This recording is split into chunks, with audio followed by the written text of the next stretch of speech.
The GST says Gibraltar had been told by the government that bridging measures would remain in place until the end of June and could possibly be extended if the negotiations were not concluded by then.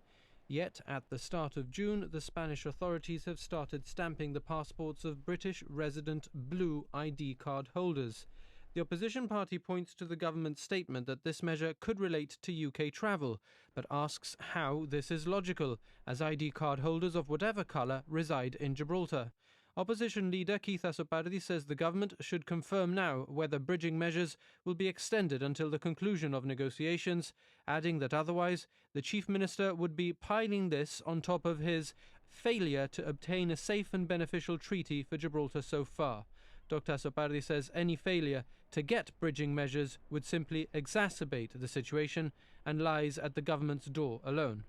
For its part, the government has hit back, claiming that if Dr. Asopardi had been at the helm, his basic lack of knowledge and understanding would have sunk Gibraltar in 2016, straight after the referendum.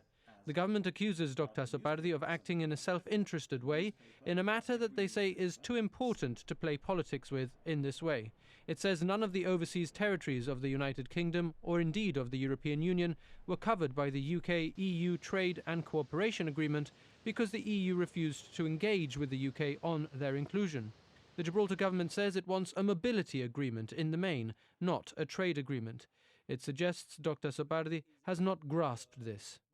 The government says Gibraltar is the only overseas territory for which a treaty negotiation is on the way.